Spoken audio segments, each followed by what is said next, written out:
And there you go, Gabe. All right. Good evening, everyone, and welcome. Indeed, that is my third time coming to you. I think first time was in 2018. So, yeah, I'll just explain a couple of things about my background. I'm a mechanical engineer. I've been with Consumer Reports Auto Test Department for 32 years, and I've been since 2007, I've been the point person for everything EVs and created the charging infrastructure at our testing facility and led the the testing and whatnot at our track. So I'm gonna the first part of the presentation, I'm going to run through a couple of developments that we've added to our testing regarding EVs and plug-in hybrids in the last year or year and a half. And then we'll discuss a few of the latest EVs that you see out there. And yeah, I mean, it might be surprising to some that there's a world outside of Tesla, but we'll get there later. So yeah, next slide, please, Barry. There are specific testing for EVs that our EV testing dates back to 2011, and we've tried all kinds of things and and weren't happy with that. And after doing some surveys and researching and attending a bunch of industry conferences and symposiums, we've learned from other experts, and we kind of think we're at a pretty good place now of knowing what's important in an EV, what EV owners appreciate about EVs, and what EV prospective EV buyers are expecting and would like to be educated about. So these are some of the specific tests we've instituted. We have a range test. We call it the CR Highway Range Test. Would you have any interest in going to the Elm Street Diner tomorrow? For breakfast? No, for dinner. With who? Everyone, So- please mute yourself. Ramen. Oh, you want me to go there? I'll meet you there. Well, Let's talk about it tomorrow. It was just Julie sent me a thing. Once a meeting So for dinner. So we've done a few range tests until we settled on the current format, which is probably should be called the range test 3.0. And so we think that in the minds of most people, range is associated with how far can I go on a highway trip. And so we picked 70 miles per hour. So we're kind of not breaking the law too much, at least in our area. The rest of the country is at 70, 75, and even more somewhere. So we drive every EV until the battery warning light comes on. At that point, we pull over to the side. We don't want any of our drivers to be in any unsafe situation. We don't want to cause any traffic hazard by being parked on the shoulder. And we've partnered with the tow truck service, and so we can we have tow trucks on alert to come rescue that EV, and we bring the EV to our track. The rest of the range, which we call it beyond zero, because every EV has a certain buffer where it can still drive, but it might actually give you maybe a lesser propulsion power. And then we drive the EV until it's completely dead and it can't move on its own. We only conduct the range test during the summer months, where within a temperature window between 70 and 90 degrees Fahrenheit. So our intention is not to present it as an alternative to the EPA range test. It's not apples to apples. Our range test is different. As I say, it's more of a cruising highway / freeway type driving, whereas the EPA is more of a mixed driving situation. But it always begs the comparison, and so you can see the bar chart, just a sample on the side of how our range test differs from the EPA range test. And just point out that the two BMWs far exceed the EPA range test. And we've noticed that some of the German manufacturers tend to be a little conservative about their claims.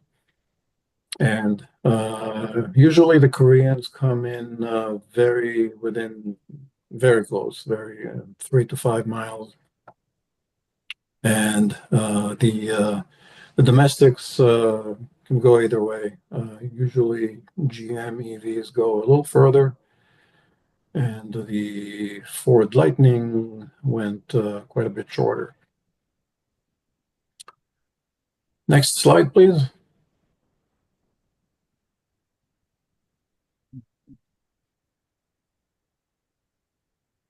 So part of our comprehensive information that we present on our site is, in addition to the range that I just described, we also have energy efficiency info and customizable cost calculator. So it's very interactive. You can just put in your annual mileage and the cost of electricity where you live. And for an example, I put 30 cents, which is quite high, and this is pretty much what we pay here in Connecticut, unfortunately. But it varies, and conventional wisdom is that EVs always save you money, but there is a certain point where they actually don't. In some locations, for instance, where gas is cheap and electricity is expensive, that may not be the case, and you may be better off with a hybrid that gets you 50 miles to the gallon. This varies widely across the country. California, for instance, both gas and electricity are expensive. Florida, for instance, both gas and electricity are cheap. So these cost calculations vary widely, of course, depending on where you are. So this is only an example of it happens to be the Genesis GV60, so don't put too much attention right now. Don't focus on the GV60, we'll get to it later. Next slide, please.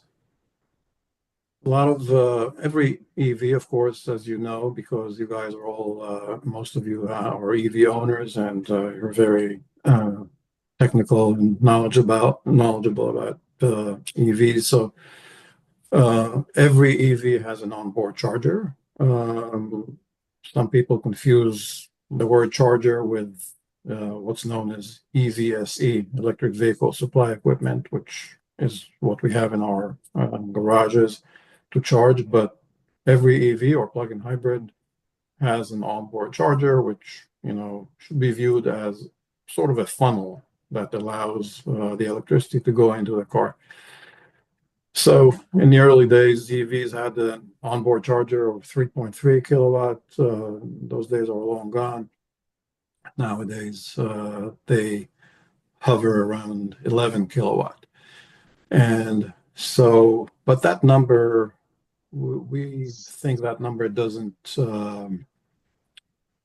resonate well with a lot of people, especially the mainstream type audience, not the early adapters. So we we give our readers information regarding miles of range per hour of charging, and we give it that information in terms of 32 amp, 40 amp, and 50 amp. In the rare cases, some cars are able to take in more than that, like 80 amp, but that's rare nowadays. Miles of range per hour of charging is a function of the capacity of the onboard charger and the energy efficiency of the specific EV in terms of miles per kilowatt hour. So sure, you can view the dry specs on a car, and two different EVs can have an 11 kilowatt onboard charger, but if one does 1.8 miles per kilowatt hour, and then the other EV does 2.5 miles per kilowatt hour, then of course the more efficient EV that does 2.5 miles per kilowatt hour will gain more energy per hour of charging. So that that's for regarding AC charging. Now let's move on to what happens when you're not close to home and you're on a long trip, and then you're interested about DC fast charging. DC fast charging, aka level 3. The industry doesn't call it level 3 anymore. So DC fast is the conventional nomenclature these days, and so we see nowadays Electrify America. A lot of the latest generation of Electrify America have sufficient stalls that can do 350 kilowatts. So if your car happens to be able to take in more than 150 kilowatts, then you're lucky. If not, then you should probably not take up a stall that can do 350. If your car can only take 130 kilowatt, then it's not going to benefit from anything higher than that. So here too, we try to present the information in the most applicable way to most people, and so we present it in terms of miles of range per minute of charging. So, and we also add what it would take for each specific vehicle to charge at a Tesla supercharger in case they have the North American charging system. So usually what we found until now was that if you take a non-Tesla EV to a supercharger, very often you get a slower charge rate, as well as and you pay more also. So that so in the case of the GV60, it actually is capable of taking in 250 kilowatts, which almost matches what Tesla can take in 250 kilowatt. And so that's quite impressive. So yeah, these are the some of the latest development. We also will mention that we also take into account the ease of charging, ease of unplugging. I'm sure we've all experienced some frustrations when it comes to unplugging. Some cars take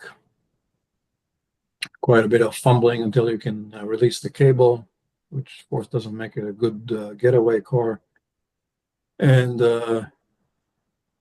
our preference is to have the charging cable tied into the central lock system. So when you go away, leave your car charging, you lock the car, no stranger can pass by and just unplug your car at will. Some cars, you can do that, believe it or not. We don't think that's desirable. And some cars, you have to go through a whole sequence of unlocking and doing a bunch of sequence that's really quite a pain. One car that comes to mind is Nissan Aria.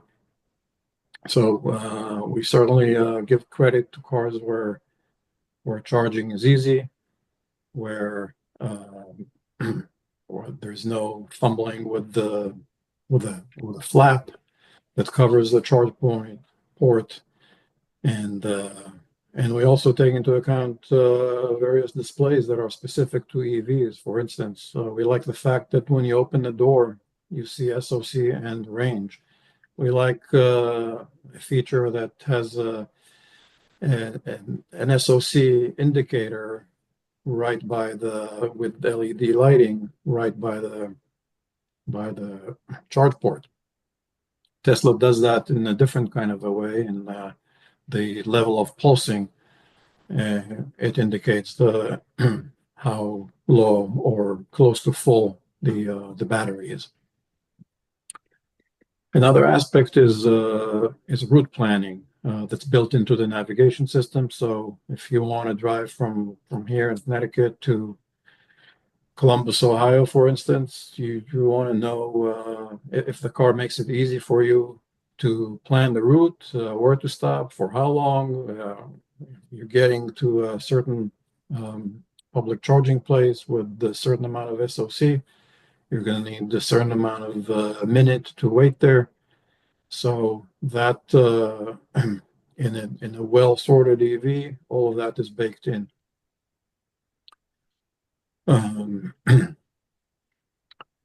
So these are all things that are very much appreciated by the EV community and should be, and any EV, anyone who plans for their next vehicle to be an EV should be aware of that.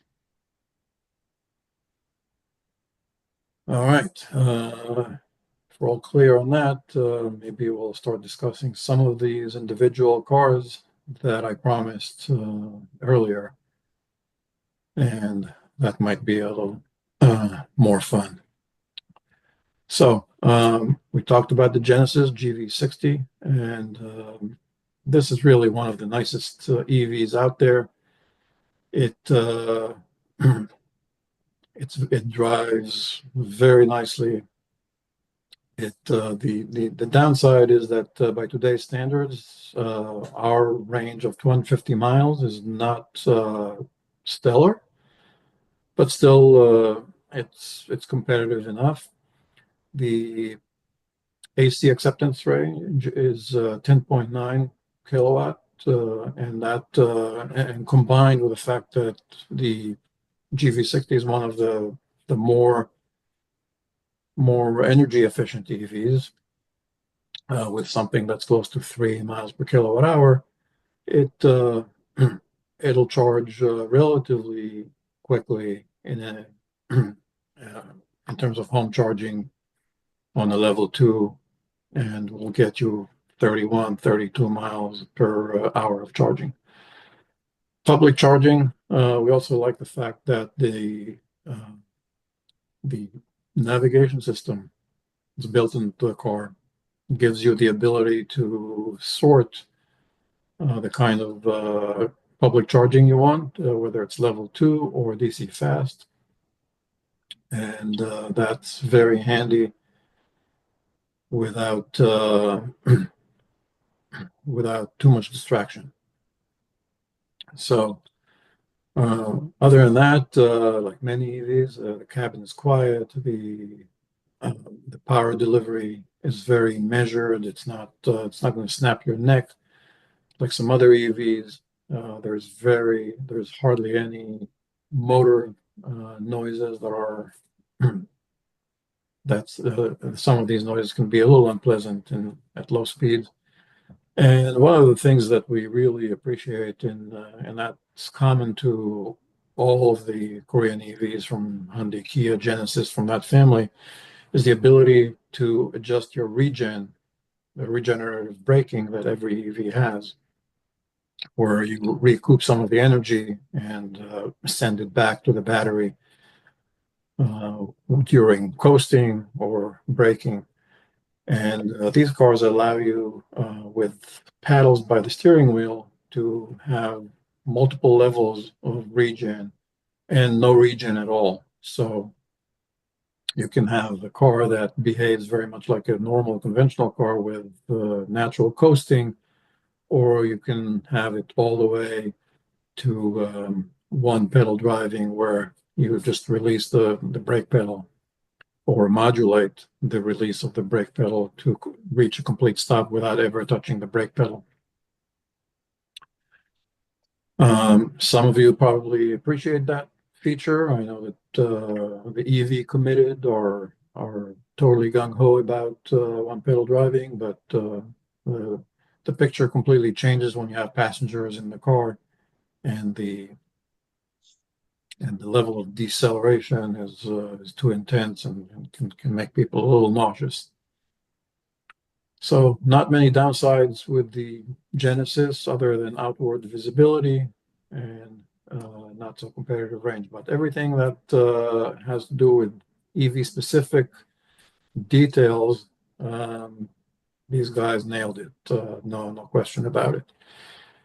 And as an extra bonus, you get a spectacular audio system by B&O. So that's for the Genesis GV60. Of course, you'll have to also contend with the fact that a lot of people are going to ask you what's Genesis, and you'll have to explain it's a luxury division of Hyundai. Next car on the list is the Mercedes EQE, which is part of a family of EVs that Mercedes builds on the same platform. So that causes a lot of confusion because there's an EQE sedan, EQE SUV, EQS sedan, and EQS SUV. So so far, 4 variants.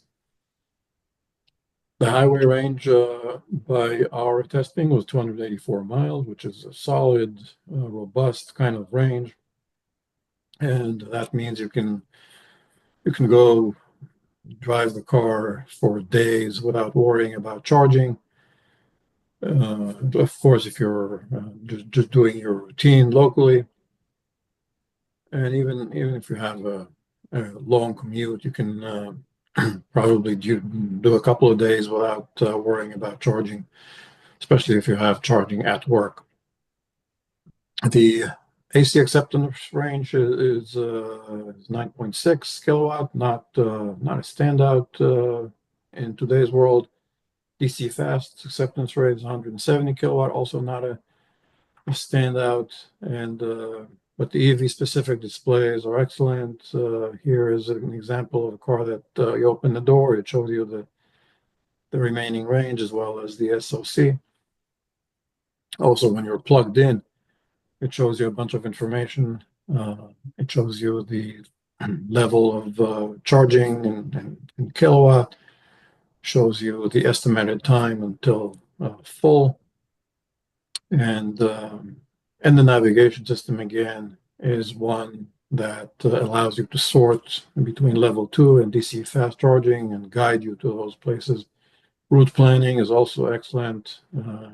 You can just type in your destination and it will give you a very, it'll relieve you from having to think about where to stop, when, and whether or not you're going to have enough buffer to get to that DC fast charging place. Also, the car feels like a real Mercedes. It drives nicely. It has capable handling, comfortable ride. It's very quiet, fit and finish is terrific. The the seats are super comfortable and supportive.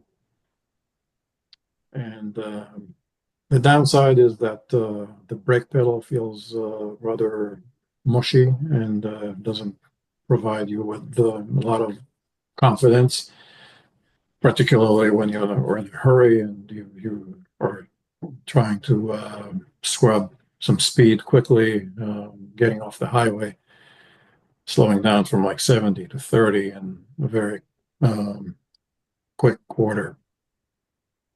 And the controls are typical of Mercedes, which means pretty distracting. And one of the annoying things that is with Mercedes, every redesign, they think they have to reinvent the infotainment system and have people relearn everything they already got used to in their previous Mercedes. Another asset of the Mercedes is that the advanced driving assist system, known as ADAS in the industry lingo, are very, very advanced, and the adaptive cruise control is wonderful. It also has a lane change feature whereby either the car can initiate a lane change, or you can initiate the lane change by just tapping on your directional stalk, and the car will determine if the coast is clear. It'll change direction for and change lanes for you, and it does it in a very smooth and seamless kind of way. All right, let's talk about the Cadillac Lyriq. And also, it's a very, we're beginning to see more and more of these on the roads. It's a very striking design, at least in my eyes. It looks very sort of avant-garde inside and out. It's very capable in its EV tasks. The CR highway range of 315 miles, which is quite generous kind of a range. AC acceptance rate is as a standard, it's 11.5, but if you opt for getting the optional 19.2 kilowatt onboard charger, then you are probably doing yourself a favor in terms of being a little future-proof.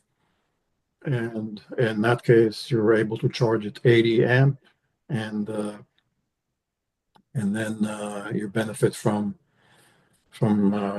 a really quick charging, AC charging. And but note that you're going to have to put your EVSE or EV charger on a 100 amp circuit breaker. So yeah, it has Google-based public charging info and route planning. All of that is quite slick and easy to interact with. And the car is very quick, as it should be, with about 500 horsepower. And it drives very nicely. It has a very taut and agile chassis. It has a very, very much of a flavor of a well-honed German sports sedan. It's very satisfying to drive.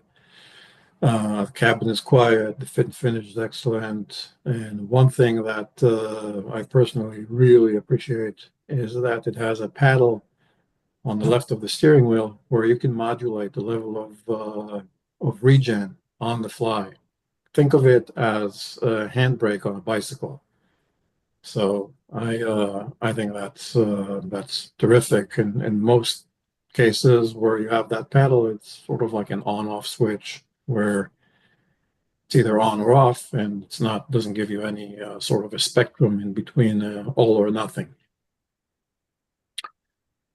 Also, The Cadillac has GM's excellent Super Cruise ADAS system, which is in our book, it's one of the best hands-free systems. Anytime I take home a car with Super Cruise on my long commute, I get on at exit 18 here on 95, and I'm hands-free all the way to exit 70 on 95. That's at least 50 miles, and the car does it beautifully. It's smooth in the curves. It communicates to you through a bar on top of the steering wheel. If it shows you that it's green, then it's in control. In blue, it's in standby mode, and the communication between the driver and the car or such that it's always clear who is in charge, who is in control. And there is a direct driver monitoring system that makes sure that you're always paying attention, your eyes are on the road. And it's a very, very collaborative system. I know that a lot of you are Tesla owners and you have autopilot, but I'm sure that, and I've heard it from Tesla owners that it's a point of frustration where every time you have to add steering input on your own because you're driving on the merit and you think that maybe you're too close to the guardrail and you add some steering input on your own, then you have to re-engage the system all over rather than it reverting to taking over. So another car that is related to the Cadillac Lyriq is the Acura ZDX, and it's actually part of a quartet that includes the Honda Prologue and the Chevy Blazer EV.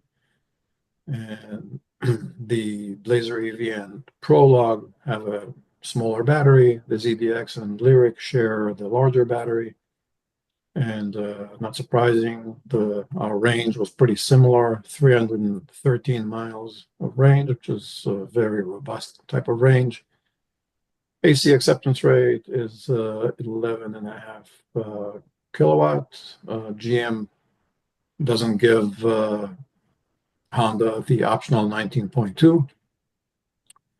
And DC fast is the same as the Cadillac at 190. Also, it has Google-based route planning, which is quite capable.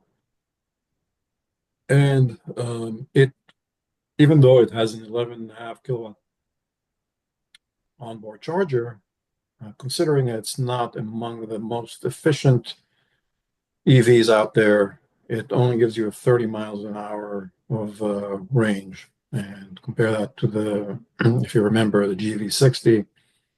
It has a 10.9 kilowatt onboard charger, but it happens to be more efficient, and that's why it can charge. It can gain a little more per hour of charging.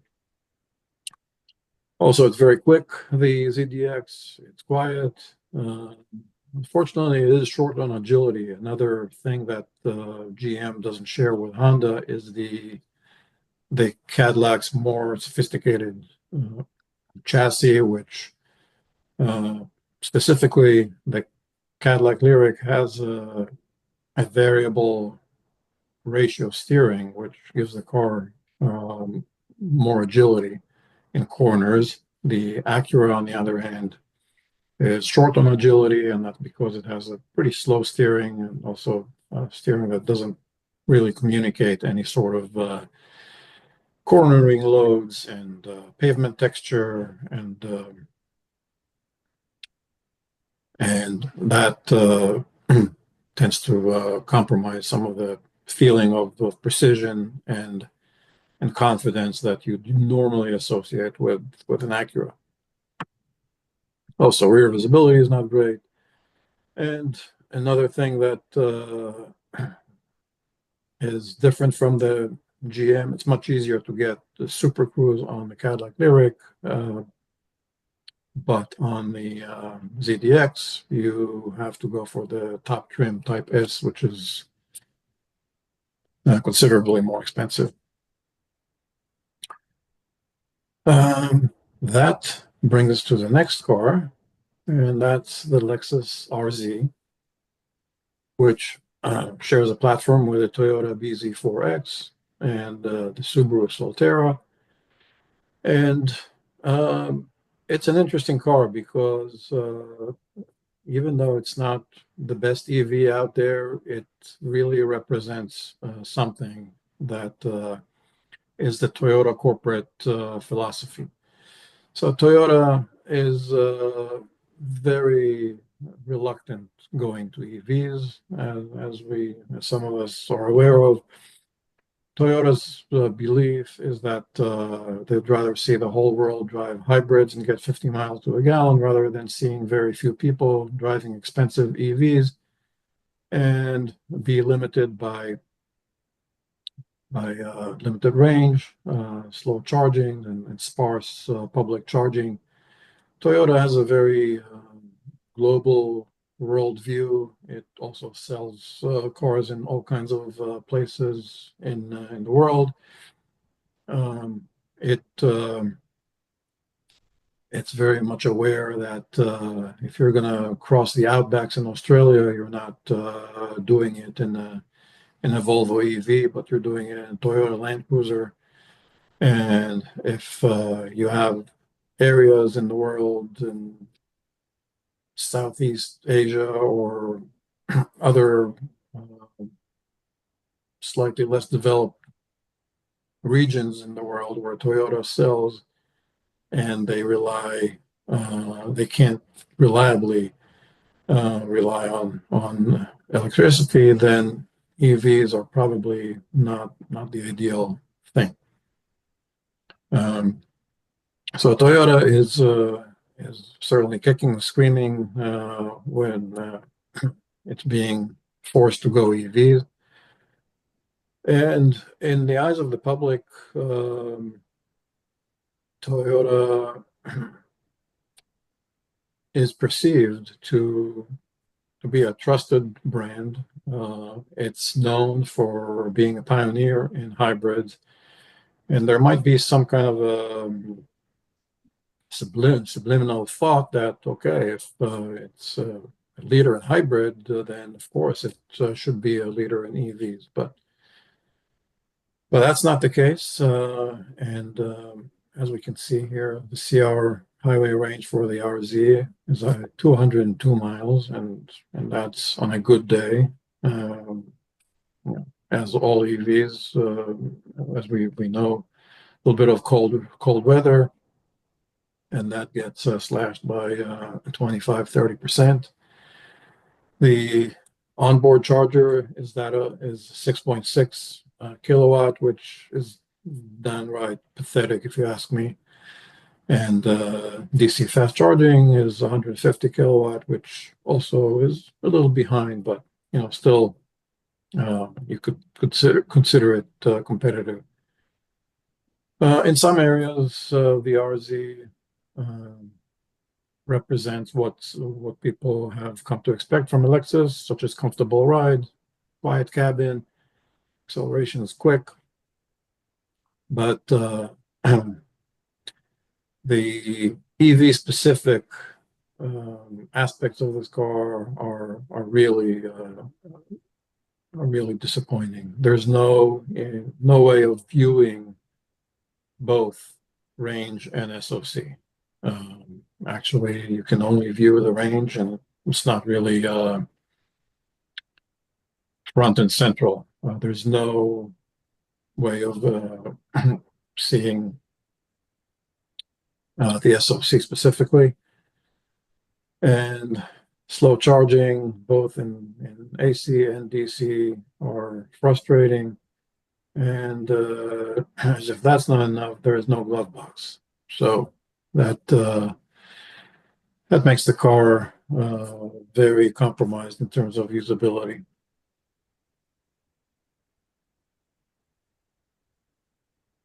Next, that brings us to the something a lot more affordable, Chevy Equinox EV. in most versions that you can buy today with all-wheel drive, the car kind of converges on that center of gravity of EVs around $50,000. So in terms of range, body style, shape, price, everything, it kind of joins the crowd of EVs of the VW ID4, the Honda Ioniq 5, the Kia EV6, the Nissan Ariya, and Mustang Mach-E. Of course, we can't not mention the Tesla Model Y, which is the best-selling EV in the world, probably. So we're in the midst of testing it. We're not done testing it yet at CR. So I'm just giving you the EPA range, which is 285 miles. We'll see what we get when we test it, when the weather gets a little more cooperative. I suspect it's going to be very similar, maybe a little better. AC acceptance rate is 11.5 kilowatt, which is mendable. DC fast charging is 150 only, so not so great. And my personal opinion is that the Equinox EV is actually a better car than the Chevy Blazer EV, which is actually market positioning wise is above the Equinox, and that's because it's much more pleasant to drive. It has a more comfortable ride, more responsive handling, quiet cabin. It's quick, and through me. Also, it looks quite. I mean, I've gotten comments about it from passers-by, thinking that wow, this is a Chevy Equinox. I mean, this looks like maybe the Polestar 8, something a lot more advanced and exotic. So that's that's quite a feat. The only downside is that for some reason GM decided to deprive all of their Chevy branded EVs from Apple CarPlay or Android Auto. And I mean, for me, I think it's a deal breaker. I don't know about you, but that's I mean, I hear that from a lot of people. And next car we're going to discuss is probably the one you've been waiting for all along, and that's the Tesla Cybertruck. And this car, at least during the first days after we just got it, it was such a sight, and we either got looks of appreciation or disdain. Mostly disdain, about 80% disdain and 20% appreciation. So lots of faces, lots of head shakes, lots of what is that thing? That's the most outlandish thing people have seen. Now it's not such a sight anymore, because I mean I see at least 4 or 5 of these every day. And I think no one bats an eyelash anymore. But anyway, we're not done testing it yet. Tesla claims it has 340 miles of range, which is quite good. The acceptance rate is 11.5 kilowatt. DC fast charging is like other Teslas, can do 250 kilowatt, which is commendable. And here the truck is quick. It has very responsive handling for what it is. It has a powered bed cover, which is quite handy. So you can close that bed. And but there are a few things that people need to know about this car, which are very unique and quite and not very easy to understand. It has four-wheel steering, but that helps in parking situations, even though it's a really long car. But the non-linear steering requires some getting used to, because it has from one lock to the other. The whole rack is very quick. It has one turn, lock to lock, which means, and it's continuously variable, but it's variable on steroids. And that means that it's not always predictable in terms of steering response. So what that means is that you might get a little more turning than you anticipated, and you might clip your neighbor's mailbox or knock a garbage can somewhere unintentionally. And so that requires some attention.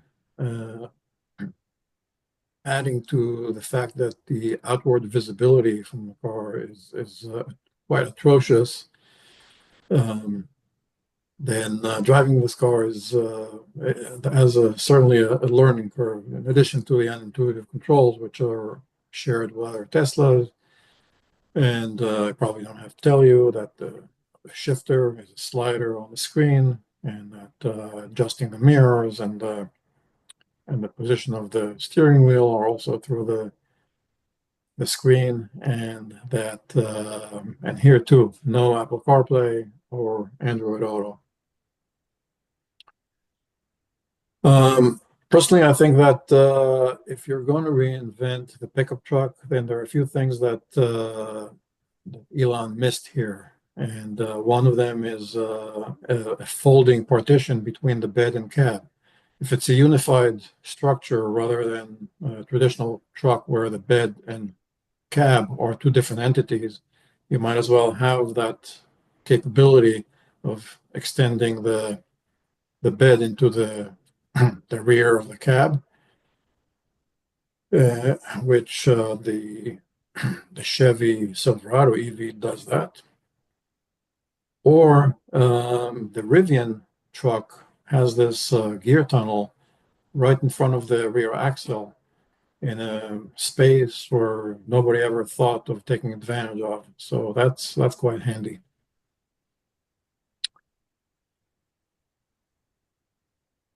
So I think that sums it up for the Cybertruck for now. And now, for those of us who are not entirely ready for a pure EV, there are plug-in hybrids. Plug-in hybrids are the most misunderstood concept out there. People don't get them. But anyway, here we are. We chose the Volvo XC60 as the one sole representative of this particular genre. So just to recap, plug-in hybrids or PHEVs can drive on electric power for between 20 and 50 miles, depending on the size of the battery. And after that EV power is depleted, they transition to regular hybrid operation. Here, specifically for this Volvo, the all-electric range is 35 miles, which is quite commendable. And it has an 18.8 kilowatt hour battery, which gives it a pretty robust EV range. And also you can dig into the throttle quite a bit before the ICE comes on, internal combustion engine kicks in, which, I mean, that happens, and that's a normal behavior of a plug-in hybrid. When you're calling for a lot of power, the gas engine is going to kick in. You can get away with a plug-in. Most plug-ins you can get away without a level 2 charger. So instead of a 240 volt charger, you can rely on your regular household 120 volt.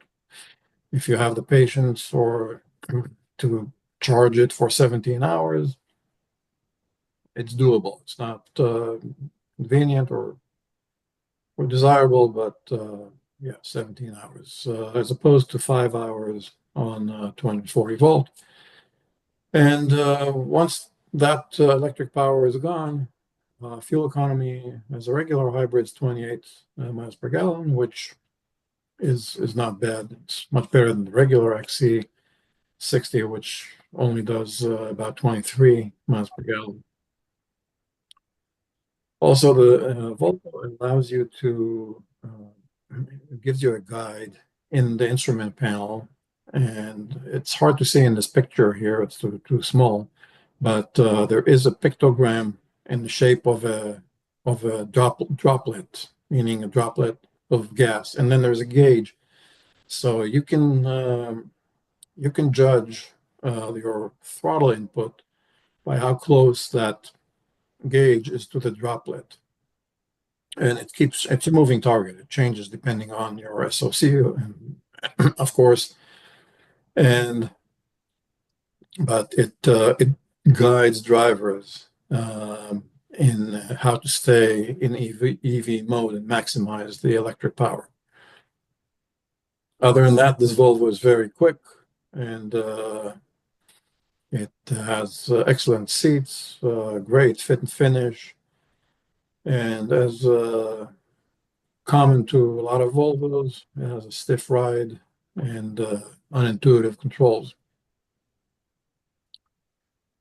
So that we chose the Volvo as the representative of the breed because it's not as expensive as a BMW X5 plug-in hybrid, which is a very impressive car. But there are other choices, and of course, some manufacturers are more committed to the plug-in hybrid than others. Others do it in with an eye to 2035 California mandate. And specifically, that's Stellantis with the Jeep Wrangler plug-in hybrid, which happens to be the bestseller plug-in hybrid in the country. Okay, I think at this point, I will hand it back to Barry because we wanted to conduct a sort of a poll here. And here's the topic of the poll. Do you prefer the charge port to be in the front or the rear of the vehicle? So, Barry, If you could just, if you could just put your responses in the chat. There aren't that many of us. We'll tote them up. I'm gonna offer another option, which is you don't care. I'll just volunteer that what we hear from people is that some people want it to be as close as it is to what they're used to in a gas car, which means usually the where you fill up is in the rear, whether it's on the right or the left, and that provides some sort of continuity between, and maybe an easier transition between an ICE and an EV. Other folks. This is Marshall Ryan. I have Hold on. Equinox. Let me just finish the thought here, Marshall, if you don't mind. Some folks prefer it to be in the front because they're more comfortable approaching a parking spot through, by driving into front first rather than backing into a parking spot. So that's the flip side of that. Go ahead, Marshall. I'm sorry. The point that I was going to make is my Equinox has the charge port in the front, and I just took a trip. Everything was fine, and I used the Tesla chargers, but the cables on the Tesla chargers made me have to go over the barrier to get close enough. So the Tesla chargers right now, they're open to other users, have a short cable that works for the Teslas, but not other cars very well. Yeah, that's a good point. Yep, we have to wait for the V4 stalls with the longer cables. Is that what the case will be? Yep.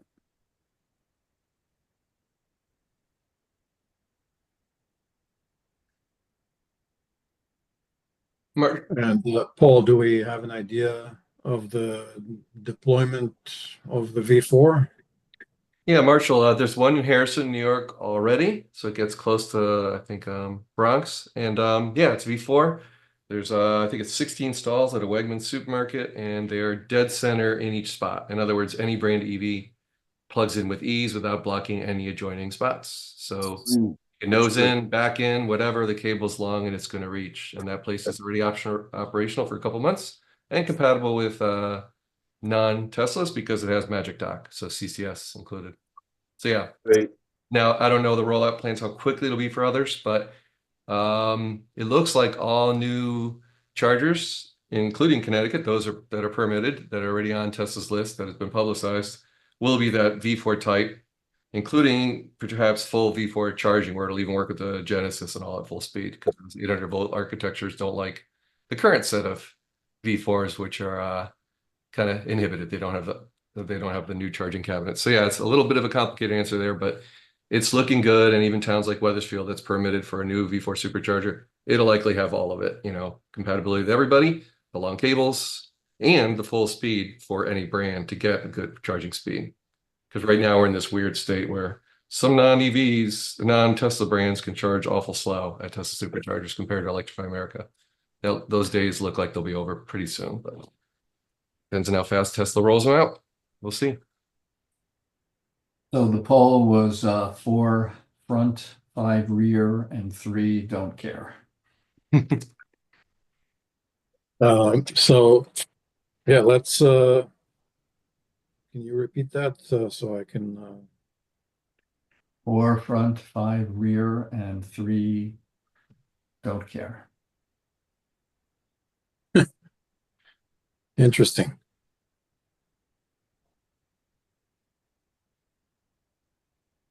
All right. So Carrie brought up a question. As an owner of a 2018 Tesla, he follows the guidelines that say don't charge the battery to above 80%. So in 2018, the only battery that Tesla had was a lithium-ion battery, right? We know the LFP batteries can go higher than that. But Gabe, are you aware of any make other than Tesla that doesn't force a buffer on the user, right? Like if you charge that Lyriq to 100%, it's buffered, correct?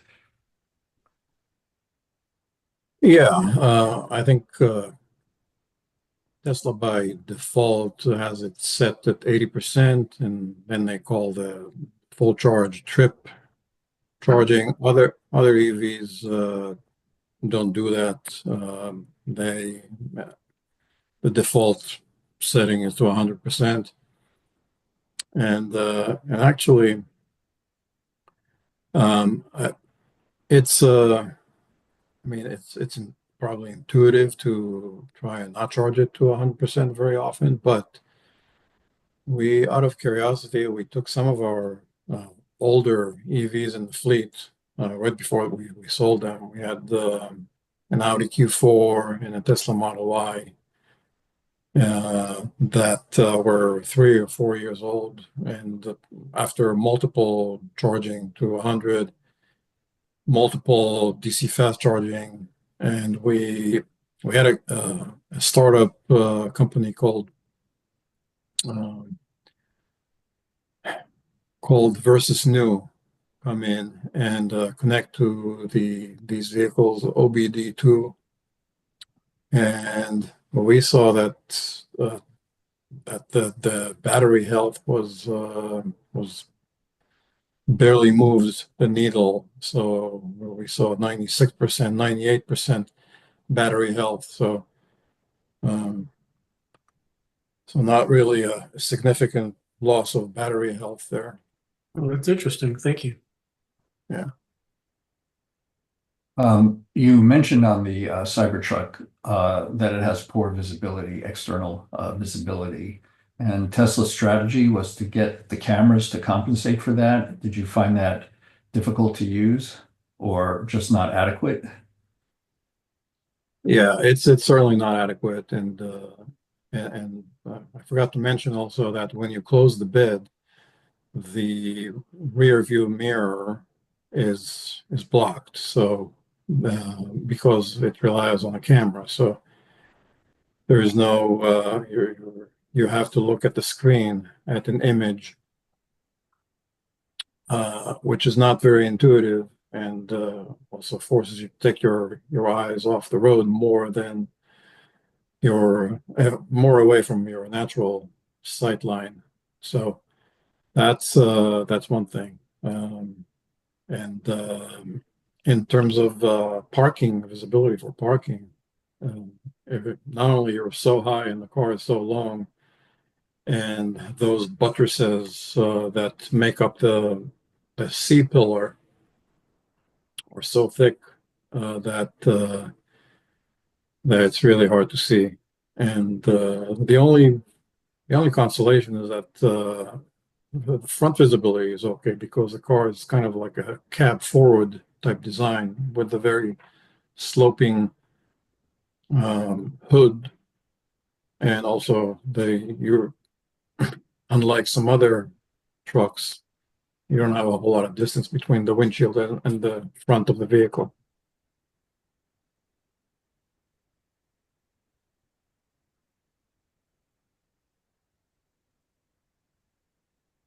Are there any other questions for Gabe? Bring them on. It struck me that the 240-volt charging speed in the Volvo was extremely slow. Is that like something like a 3.6 kilowatt AC acceptance rate in that car? I'm not sure, but plug-in hybrids usually don't give you a high capacity onboard charger because you're charging a pretty small battery. If you can do it in 4 or 5 hours, then that's considered sufficient. And so yeah, I know that Toyota plug-in hybrids use a 6.6 kilowatt, which is the same as they use for an EV, which, for an EV, that's woefully inadequate, but for plug-in hybrid, it's totally doable. Gabe, I have a plug-in hybrid, a Kia Sportage, and it's got an 18 kilowatt battery, and with the level 2 charger, it's about 40 minutes from zero. 40 minutes. Yeah, That sounds very quick. I was surprised. I don't think I've ever seen it more than an hour. Yeah, we tested the Hyundai Tucson plug-in hybrid, which is the same car as the Sportage hybrid, basically. Yeah. And I think I remember maybe 3 hours of charging to full. But yeah, that's a very well sorted out plug-in hybrid, and it drives very nicely. It can drive on electric a decent amount, and then when it gets to a 15% battery level, that's when it transitions to operating as a regular hybrid. Yeah, it looks like that thing can charge at 30 amps, 6.6 kilowatts. So it's an unusual plug-in hybrid speed there. About 1.58 hours from 10 to 90 on that car. Do you? Can I, Gabe, what do you, have you used the full self-driving on the Tesla Model Y or other Teslas? And how do you compare that to the most advanced Cadillac and Mercedes assisted driving features? Well, first of all, you can kind of cheat the car by just putting some kind of a weight on the steering wheel, Which car? the Tesla. Oh, I think, well, with the latest version, you don't have to touch the steering wheel because it monitors your eyes. So Not in the older versions though, Bruce. Yeah, the older versions, that's correct. So have you not tried the very latest versions? So we may not have gotten the full self-driving. That's the latest version on any Tesla. And- If you're interested in taking my Model S out and trying it, it is a different experience, and it might be it might inform your view of the self-driving systems, because it really is very few interventions now. And but I would be interested in given your extensive experience with other manufacturers, how you would assess it relative to those systems. Yeah, I think our Cybertruck is waiting an over-the-air update to get that. Mm-hmm. So stay tuned on that. I'm not the point person for ADAS at our place, so Okay. it's someone else's domain. Very good. I personally find it, as much as I have heartache over Elon Musk's political profile, I have found that full self-driving so good. It's actually hard for me to think about another car, because it just makes it so much easier to drive anywhere. You can look out at the landscape and not really even worry about signaling to change lanes, because it all does it all for you, and better than I would do without it. So Bruce, I might run up your offer up the flagpole, and I might come back and maybe potentially take you up on your offer. Okay, it's there. You don't even have to trade the Cybertruck while we do it. Yeah, so We'll give you Gabe, something better. Gabe, John asks if the information that you've discussed on these vehicles is published on your website. Yes, yes, it is published on the website. And Keith has a question about whether you plan to rate and review EVs for the frequency and significance of their over-the-air updates. We haven't really discussed that in any kind of way. So yeah, to be determined on that. Yeah, thanks, Keith. It's a good question, right? For the ownership experience, you have to drive to a dealership to get an update versus over the air. Well, one recall does not equal the other in that case, right? And those recall letters are getting a little crazy when it's just software. So it's kind Yeah, well, but appreciate the feedback on that.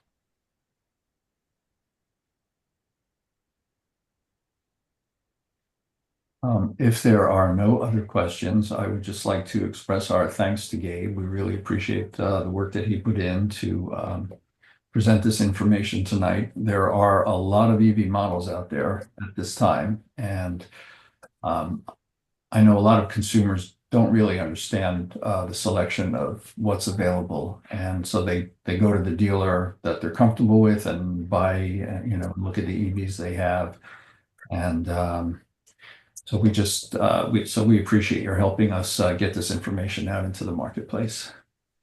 Yeah, sure. Thanks for inviting me for the third time.